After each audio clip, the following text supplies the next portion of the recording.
It's pretty normal for multiplayer games to fry for a good few years, months, or sometimes even days before they eventually die and the majority of the players leave the game behind. This usually happens because of a bad update that ruins the game, or it becomes boring as players move on to find the next big thing. But Concord was a Sony-backed hero shooter with an estimated budget of over $100 million that has no bugs, runs perfectly fine, and yet the day it died was September the 6th, 2024, as the developers of Concord announced that the game would be shutting down only 15 days after its release. The game peaked at only 600 players and over the past week has dropped down to as low as 50 players. I don't think I've ever seen a game launch this bad since... well, ever. Sure, it's normal for multiplayer games to drop and become a bit of a flop as they don't reach their ideal player counts. But for a game that had a lot going for it with its budget and studio backing, 200 players only a week after launch is criminally bad. So I did the unthinkable and bought the game for myself to find out what made Concord such a colossal flop. Remember guys, I'm doing this all for you so you guys don't have to buy it. So the least you could do is subscribe for my suffering. And after playing it for a little bit, I figured out the one single reason that the day that Concord died was the exact same day that it was released. Hero shooters as a whole are a genre of game that over the years have grown exponentially. It's safe to say that although Team Fortress 2 was definitely the first of the genre, it wouldn't be exactly what kicked off this trend in gaming, because Overwatch, aka TF2's copycat, initial release is the cause for this trend in gaming, and objectively is what every subsequent hero shooter models themselves after. 6v6,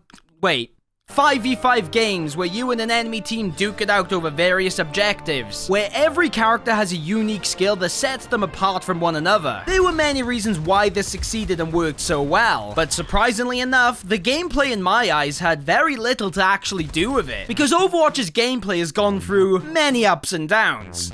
Mostly downs. But there is one single reason that people are still so attached to this game despite its poor state, and they keep on coming back to it. And that would have to be the characters. I think a lot of the time we greatly undersell the importance of how key character design is in all of its facets. And with a hero shooter, of course, this only matters tenfold. Now obviously you want each character not only to stand out and be completely different from each other, but they have to be fun to play as well. Skills and abilities that resonate with these heroes and make them fun to play. This is a thing that can and has been extremely hit or miss, but when these are well balanced, each character's playstyle totally connects with a player and hence the concept of maining exists. And sure, this all may seem very obvious, but it leads me on to perhaps an even more important point. How do you even know who to try out first? They say don't judge a book by its cover, but when I see a hero select screen in a game, oh trust me, I'm judging hard. Sure, over time, mains may change as you branch out, but when it's your first time playing a game, all you have to go off are the hero's visual designs and general vibe. For instance, I knew from the start I wanted to at least try McCree, because a cowboy who has a cyborg arm instantly jumps out as awesome to me. But then his playstyle wasn't exactly for me. Why, you may ask? Look, okay, we know it's because I can't aim, but can you just not try to embarrass me, please? Thus, I moved my sights onto the next character that spoke to me, which was, of course, Genji. From there on, I fell in love with the Genji playstyle of fast movement, flanking, and executing low enemies only to dash out of danger like nothing had happened. The sleek cyborg design with green highlights along with him wielding a katana and shurikens was just pretty awesome. And lo and behold, I found the character I love to play purely based on visual design. It matters so much in games like these because maybe I'm on my own in saying this, but it's one thing if a character is fun or unbearable to play,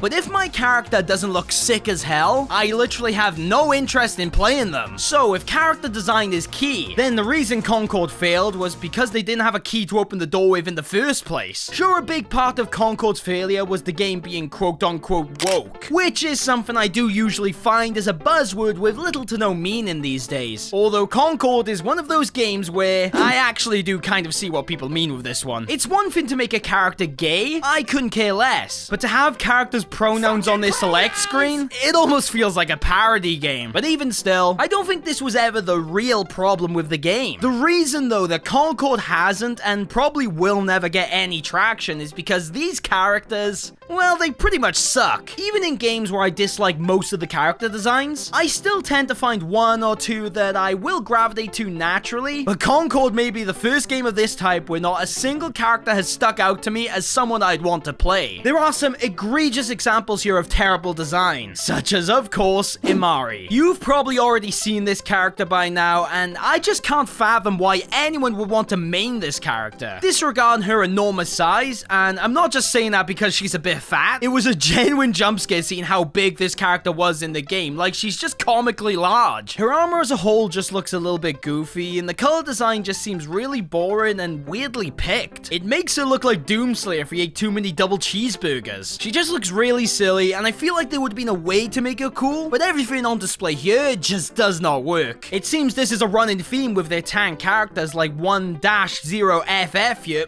just an amazing name that completely rolls off the tongue. I see what they were trying to go for here, and if I had to say something good about this design, I would at least say it's a very unique robot design, but unique doesn't make a design good because this character just actually looks ridiculous. It's like if one of those yellow barrels from fucking Monsters Inc. got turned into a character. Show me one single person who would be excited to play this character. Oh wait, you can't because they don't exist. These two are definitely the worst examples, so let's go for some of the ones with a bit more potential. In all respect, Jabali here could have been an amazing looking character, because all in all, he doesn't look that bad. His drip itself is pretty okay. The hat and goggles mixed in with the dreads is pretty fire, but what completely ruins this character design is the color scheme. The cyan jacket just does not work and completely contrasts the rest of the design. To me, it seems like they just randomly picked colors and threw them onto their design, without any real thought of what looks good and what makes sense. I know this is a sci-fi game, but not everything has to be brightly colored like this. Roka is another example of this, where the color choices are just a bit off and in some cases boring. The helmet looks a bit goofy, and it's almost like a design is missing elements on her lower half. I feel like if they just gave her a better helmet, some cooler colors, and like a cape or something, this could have been an amazing design. If it wasn't very obvious from the MCU level writing in their cinematics, to me it's really clear that a lot of these designs feel like they're just focused on imitating Guardians of the Galaxy, rather than making them an actual good design. It's like they don't realize why Star-Lord's outfit and design looks really good and cool, and Lennox's outfit looks really stupid as if he got thrown a life vest in the kiddie pool. Starchild here is literally just Drax except 10 times more stupid looking. Some characters like Tio and Vale are perfectly fine in all respect, but when they do designs like these that aren't over the top or badly colored, they just end up being really boring instead. Then you have designs like Itzy, Lark, and Kips. Again, it really doesn't help when these names are just so fucking awful. These designs aren't cohesive at all, and it's almost like the developers just wanted to make these as quirky as possible, without focusing on a design people could actually get excited about. Then we have designs like Dao. Yeah, just no. To simplify it, the character designs fit into either the category of being terrible, badly colored, boring, or just way too over the top. The only singular character I can confidently say is actually a pretty good design is Hamar. The colors here are all pretty good and do work. Nothing about this is truly over the top or extremely quirky. Her outfit itself looks pretty good. She fits the token goth girl character to a T, which if anything makes her a little boring, but I can safely say this is the one design in Concord I'm happy enough to call good. Not amazing, just good. And her weapon, while weird looking, is actually pretty fun to use. That's another thing with these Concord designs as well. It's not just the character designs, but the weapon designs vary in quality as well. Ugly characters sometimes have amazing weapons that do make them a little more fun to use. And the bell-looking characters have boring pea shooters that aren't satisfying at all. Although much like the character designs, sometimes these weapon designs are just taken way too far as well. Like, I sat here for a good solid minute trying to figure out what this gun here could possibly shoot, and I really couldn't figure it out, so I just had to find out for myself.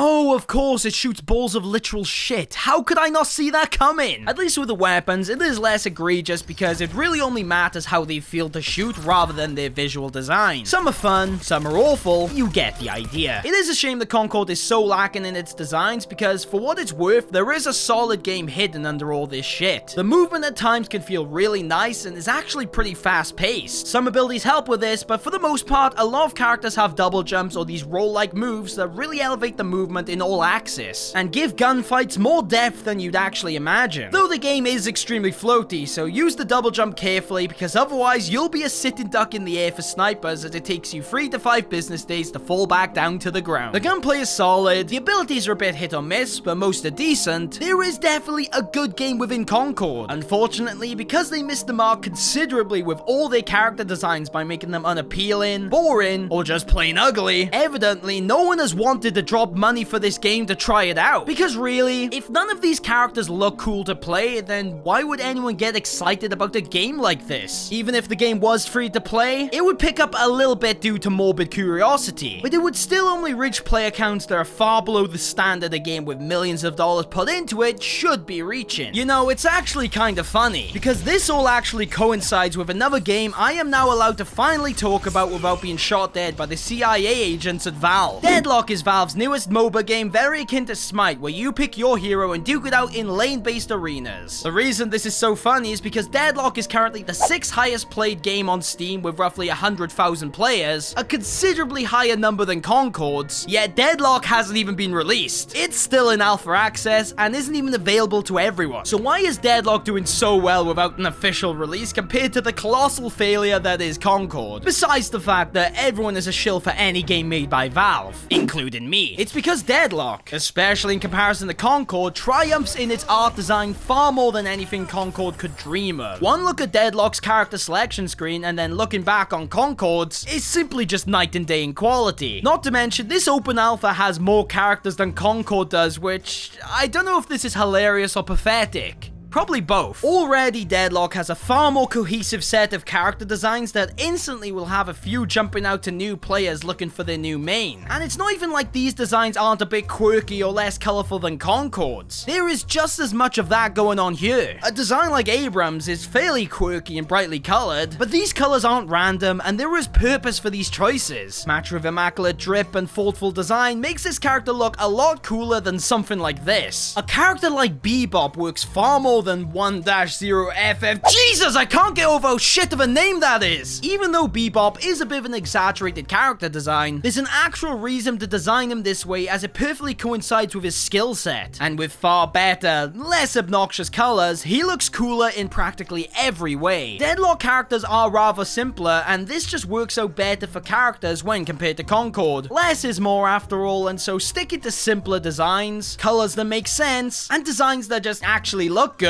makes it very obvious why Deadlock is thriving and Concord is dead on arrival. Even the most quirky and weird designs in Deadlock work far better than the most reserved designs in Concord. What makes this comparison even more interesting is that Concord is a hero shooter, something we've seen is clearly very much in fashion right now, while Deadlock is fully a MOBA, a game genre that has stuck around but is far from being a trend in gaming these days. Even if we go back to the woke argument, this falls flat too, considering that Deadlock could easily fit this criticism as well. At the least right now, though these things could change considering it is in alpha, Pocket is non-binary, McGinnis is a lesbian, and Lash dates a character with they-them pronouns. And while it's way less of a big deal because the entire game isn't based around these things unlike Concord, who wants to make sure you don't misgender pixels on a screen, either way, it simply doesn't matter to players because clearly the game is fun, the characters still look cool regardless, and as a whole, there are just smarter decisions happening in this game. I do think it's a little sad what's happened to Concord because the game really isn't all that bad. As I've said, the gameplay can be enjoyable, and this may actually be one of the first multiplayer games I've seen in a while that has 0 microtransactions, something that in the industry is becoming extremely rare and at least does justify the price of the game. But it says a lot that myself, someone who is typically pretty left-leaning, has to put my foot down and agree with the people calling this game woke. There is nothing wrong with LGBTQ rep in games games as far as I'm concerned, when it's done well at least. But recently with Concord and Dustborn, yeah, they may be taking this a little too far now. It gets to the point where it's so pandering and cringy that I find it hard to believe that even the represented groups enjoy this either. All in all, Concord is just very boring and bland, feeling like games we've seen a dozen times already, but just done way worse in a lot of ways. It's no wonder Deadlock is succeeding when everything about the game, even in the MOBA genre, is wholly unique. Maybe Concord can bounce back from this when they eventually put it back online, and then maybe it revives itself. But with how dead it is on arrival, I would say this is impossible.